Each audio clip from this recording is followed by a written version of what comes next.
بسم الله الرحمن الرحيم، والصلاة والسلام على أشرف المرسلين سيدنا محمد صلى الله عليه وسلم. في هذا الموضوع إن شاء الله نتكلم على القطيفة. موضوع القطيفة هذه فيه اختلافات كثيرة، والاختلاف رحمة. ما نقولوش هذيك الخياطة غالطة، والله هذيك متعرفش تخيط، والله هذيك مليحة. شوفوا، هذه الخياطة راهي بحر. هو قماش في يدك، قماش في ايدك، انتي ولا عجينة تعجنيها كما تحبي، قماش تفصليه كما تحبي. فقط انا شفت في اليوتيوب ولا في الفيس ولا في عدة فصالات للقطيفة. بصح خلينا نشوف لي كومونتير، انتقادات كثيرة. وشحال وحده تحط فصالة في الداخل والخارج للقطيفة، الناس كامل لا راكي غلطة، ما تتفصلش هكذا، اللون راهو مخالف، عدة انتقادات. حبيت ان نعرف علاه، بالرغم انهم هي تشوفيها تقول لي ما شاء الله صحيحة. بصح الناس، انا شفت حبيت نوصل لكم واحد المعلومات فقط، وهنا نتوما اللي تعودوا تحكموا بنفوسكم. علاش تقولوا هذه غلطه ولا هذه صحيحه؟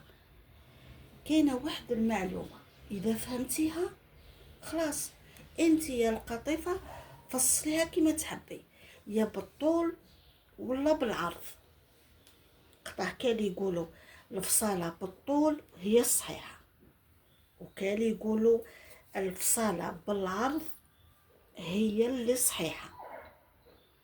كاين اللي يلبس القطيفه على اختلاف اللون، تلقي الظهر الامام ديروا مثلا من جهه الكلاغ، والظهر الاخر تفصلوا من جهه الفونسي. تقول لك عادي احنا نلبسوها، مي كاين اخرين ما يحبوش هذه، كون يشوفوا الظهر والامام مختلفين ما تقبلكش، تقول لك انا ما نلبسهاش. يعني هنا انا واش حبيت؟ انا حبيت نفهمكم، افهموا القاعده، فهموا لاباس، ومن بعد انتيا واش تحبي.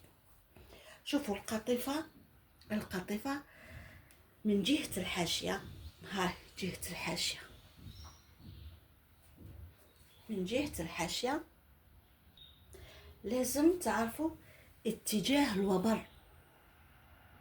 روحوا الحاشيه من الامام اتجاه الوبر، ديروا بيديكم. انا هذه في الاول والله قريت بالدراهم وقريت بالغلا، وخي تقول لي الوبر والحاشيه وخشن، ما فهمتش. بصح لازم، انا حبيت نوصل لكم، لازم تفهموا بالسيف. شوف، ديري يدك وديري هكا، تحسي حاجه رطبه، رطبة خلاص، أي ملسة. هذا هو اتجاه الوبر، قولوا له اتجاه الوبر. ديروا سهم هكا،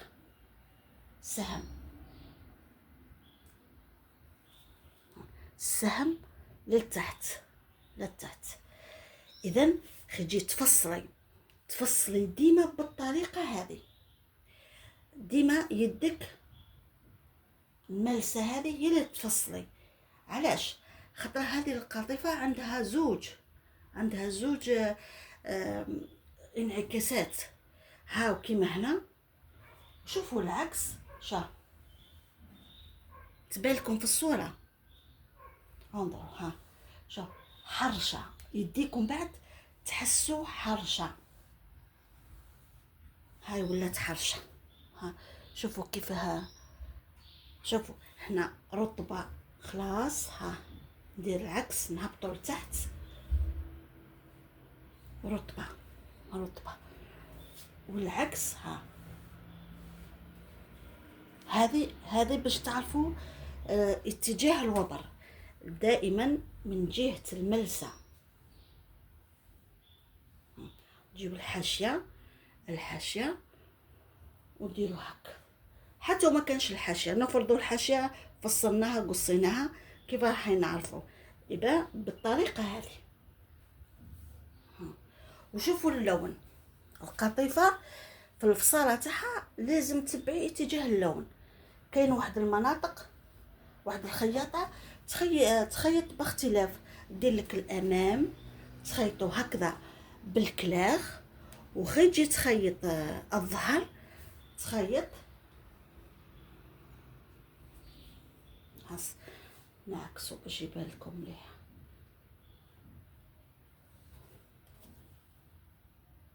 الظهر تروح تخيطو هاكا. شفتوا الاختلاف؟ هو نفس القماش، ها راني في نفس القماش. كنت نقول لكم هذا هو. تخيلي انت خياطه، لا مش هكا، انت خياطه تخيطي تفصلي الامام بالطريقه هذه، ومن بعد تروحي تفصلي الظهر وديري لهم بالطريقه هذه. مش خطأ كبير، خطأ كبير. كاينه واحده اخرى تقول مسحق الشوي هذا، انا ما نلبسش القندوره هكا. مي في بعض خياطات يخيطوا بالطريقه هذه. دوك شوفي انتي والزبونه تاعك واش تحب. هذه نقطه مهمه. المهم نحاول نبين لكم في هذا، يمكن في الاخر. دائما قلت لكم شوفوا الملسه، ها الملسه راهو من فوق للتحت، من فوق للتحت. الحرشة راهي العكس، عكسي، من تحت. هاو في هذا يبان من تحت لفوق. ها شفتي يتغير.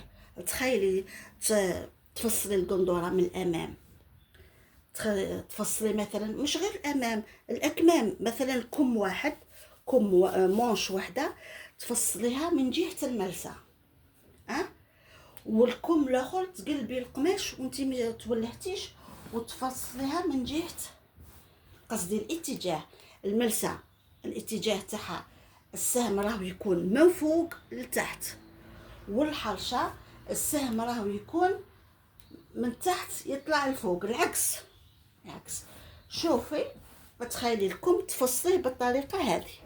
ها ما يجيش مليح فاني، ما يجيش مليح. هذو كل انتم اللي ديروهم في حسابكم، تعودي تعرفي هذو النقاط. خلاص دوكا واش نهضروا الناس اللي راهي تفصل القطيفه مثلا قندوره، خي عرض القطيفه خي 100 متر ونص، عرض القطيفه متر ونص، والطول مترتين. انا جابت لي مترتين، عندي مترتين. هاي الحاشيه بزاف اللي راهم يفصلوا بالطريقه هذه. انا ما نقول لكم لا صحيحه لا غلطه، كل واحد خاطر ما نقدرش نقول غلطه، وكاين بزاف اللي راهم يخيطوا هكا، وانا ما نقدرش نعيب في وحده ولا. انا المهم نتيا خي تعرفي اتجاه الوبر، تعرفي الملسه والحرشه، اختلاف اللون، وتشوفي مميزات ومساوئ الفصاله تاع الطول ولا العرض. انت هذوك لك الاختيار. نفترض هذه قندوره، هاو الطول هنا راهو مترتين. هاد علاه الناس يديروا بالطريقه هذه باش يجيهم القطيفه ايفازي من تحت، تجيهم ايفازي مريحه في اللبسه. اذا ها، وهذاك اختلاف تاع اللون، اختلاف تاع. لا قبل ما نهضر على النقطه هذه، نهضر لكم على نقطه مهمه جدا جدا جدا. تبعوني البنات وركزوا مليح. شفتي اختلاف هذاك اللون راهو كاين من جهه الطول. ها شفتي هنايا، هاكو تشوف هاي واضحه، ومن جهه الملسه العكس. ها هاي تنحات. صافي خي تخيطي من جهة الطول، هو اللي تخافي يجيك الامام زي والخلف زي، خاطرها الطول. هاي الحاشيه، خلينا نقول الحاشيه هي الطول. الطول هو اللي عنده، افهموا، الطول هو اللي عنده الاختلاف. تخيلي قندوره تفصليها هكذا وقندوره تفصليها هاك ها مش كيف. اما الملحوظه اللي حبيت نقولها لكم، العرض اذا كان هذا الطول، هاو العرض او ما فيش، انظر، ما فيش اختلاف اللون. العرض تطلعي ملسه تهبطي ملسه. العرض راهو ما فيش. ناس اخرين انا شفت فيديو واحد الخياطه خيطت هكا، حطت قماشه، درت الطول منا والعرض ها وهنا، وفصلت دارت الكتاف، حطت الابط، دارت الخصر وهبطت، وها مثلا دارت الامام، ورحت هنايا ايضا زاد صورت الخلف هكا عدة انتقادات، وخلت هذا حوالي 50 سنتي ليمونش. عدة انتقادات. الناس فاني ربي يهديها راهي تنتقد فقط، كامل قالوا لها اختلاف اللون، الامام زي والخلف زي. هو يا ناس الطريقه هذه ما كاينش اختلاف اللون. كي الامام، شوفك ديري يدك هكا، العرض عرض قماش، هذا هو عرض، شوفوا يدي، هذا هو عرض القماش، هذا كامل عرض القماش. العرض ما فيش اختلاف اللون. ما كانش لي كولور فونسي وكلير، والله هذيك الملسه وهذيك الحرشه، لا. كالي يعتمد على الطريقه هذه. شو بصح الديفو تاع الطريقه هذه، الديفو راني قلت لكم في الفيديو السابق، اذا كان القماش بيزو قطيفه، والله اللي فيه الليكرا اللي يتكسل كيما ما يخفاكمش،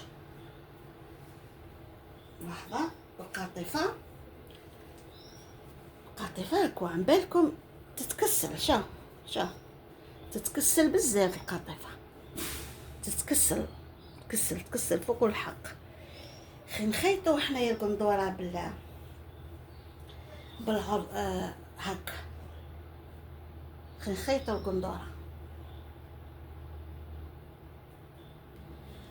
القندوره كيما قلت لكم. الطول هكذا نطبقوا الطول على زوج، والعرض هو اللي هكا. هنا المساوئ تاع الفصاله هذه، راهو القماش يتكسل. صافي القندوره اللي حتخيطيها، قندوره راني خيطت قندوره، هاو الطول تاعها، هاو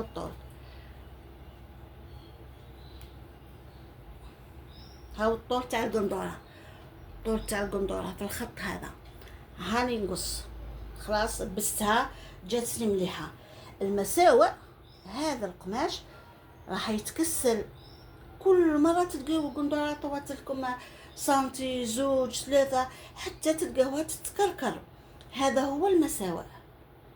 العرض راه ما يجيش هكا. كاين ناس ما يحبوش هكا، تلبسي قندوره 3 شهور 4 شهور تلقيها طواتلك، تروحي تكفيها تقول لك 30,000. ما كاين بعض الخياطات راهم يخدموا، وكاين بعض الخياطات تقول لك، هي تحذرك، تقول لك راهي تتكسل لك. دروك هنا انتي واش تحبي، انا نوضح لكم. ومن بعد نروحوا من جهه هذا، هضرنا على جال من جهه الطول، نروحوا من جهه العرض.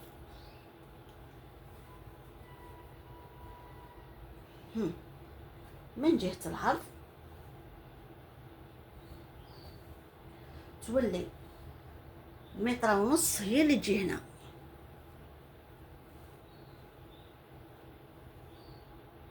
قبل ما تفصلوا دائما تعدلوا القماش بالمسطره. ها شوفوا العويجاجات تعدلوا. هذه هي المتر ونص، هذه هي المتر ونص. متر ونص نقسموها على زوج تولي 75. وين هو العرض؟ العرض ها، العرض راهو هنا، راهو هنا. والطول ها هو مترتين، حنا عندنا مترتين. اما المراه الطويله اللي تكون طويله ما تكفيهاش مترتين، لازم تجيب مترتين ونص. جهة العرض ديروا يديكم هكا. هذه ها دوك راني في الطول، هاو هنا لازم ديروا اختلاف الطول.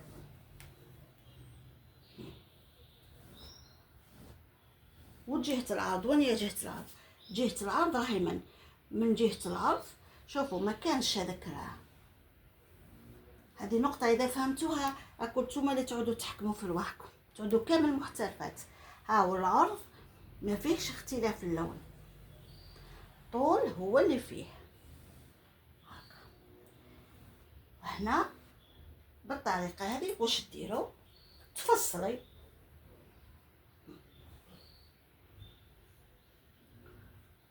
تنحيو صح، تنحيو لا ليزيان الحاشية هذه اللي هنا لازم تقصوها وتفصلوا.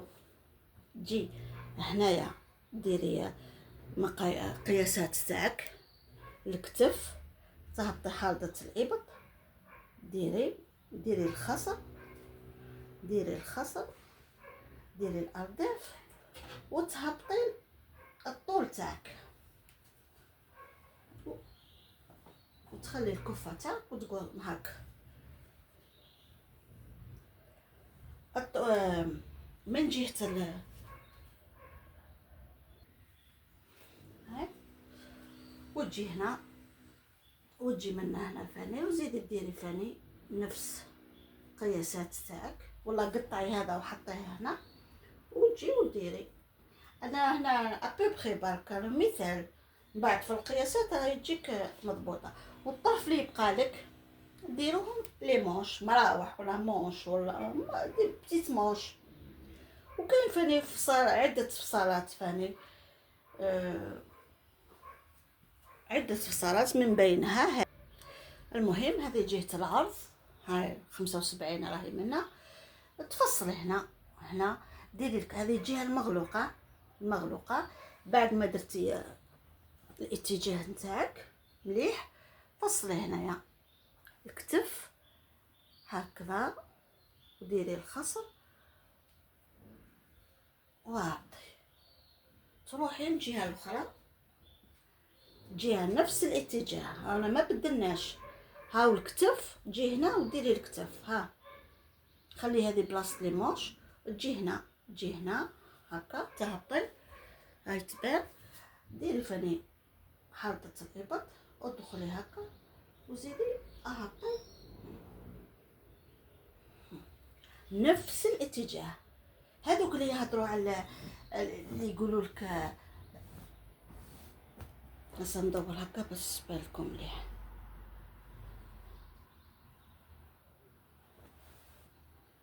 انا قلنا اللي تخيط هكا، ها مثلا هذا هو الاتجاه، هذا الاتجاه. خي تخيطي هنا، ديري الكتف وتسقطي، وديري حلقة الإبط، الخصر، الأرداف، وتهبطي. أي تجي أي عندك الإيفازي، تجي إيفازي مليحة ثاني. هنا هاو الاتجاه راهو هكا، اتجاه كامل راهو هابط اللوط، السهم راهو تحت. نفس الشيء هنا ثاني،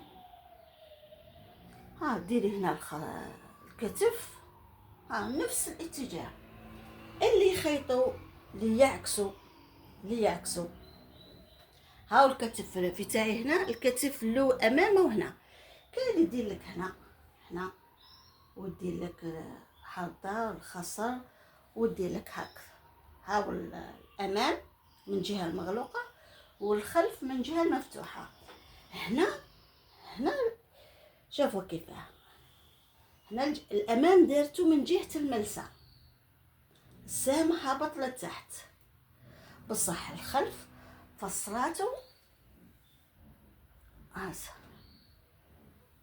الخلف كاين اختلافات. هذا هما، وكاين اللي يلبس هكذا وكاين اللي ما يحبش يلبس. المهم اذا فصلتوا البدن من جهه الملسه ما تنساوش الاكمام فصلوهم من جهه الملسه، ما ديروش البدن من جهه الملسه تروحي الاكمام تروحي ديريهم من الجهه الفونسي، تجيك البدن كلاغ والاكمام فونسي. لازم ديما اتجاه الوبر، اتجاه الوبر هو اتجاه البرصل الحاشيه، يكون من فوق الى تحت. تحبوا نديرها لكم في ورقه؟ حسن ندير معكم شيماء في الورقه باش تشوفوا مليح.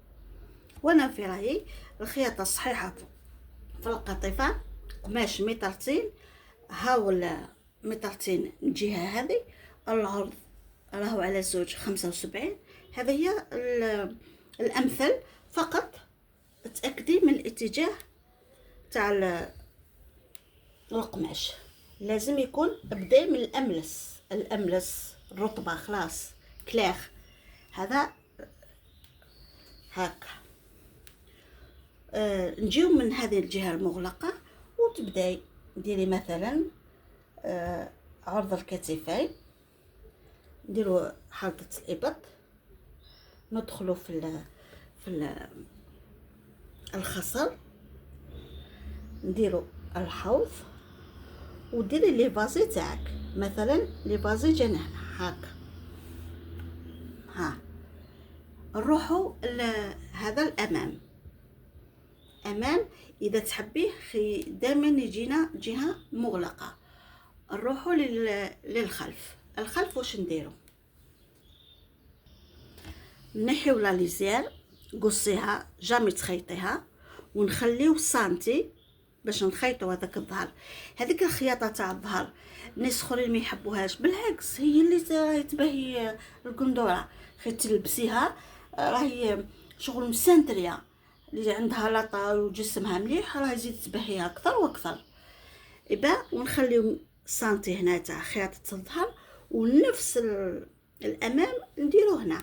يا اما تقطعوا هذا الامام وتحطوه وتقصوا، يا تهزوا نفس القياسات. مثلا هذا الكتاف، ها الكتاف، ونديروا حاضر الابط الخصر، ندخلوا في هذاك هكذا. مش عارفه يتبان، هاي تبان هاي هنا. المهم هاو السهم اتجاه او كامل السهم لتحت، يعني في نفس الاتجاه، ما كانش تبادل.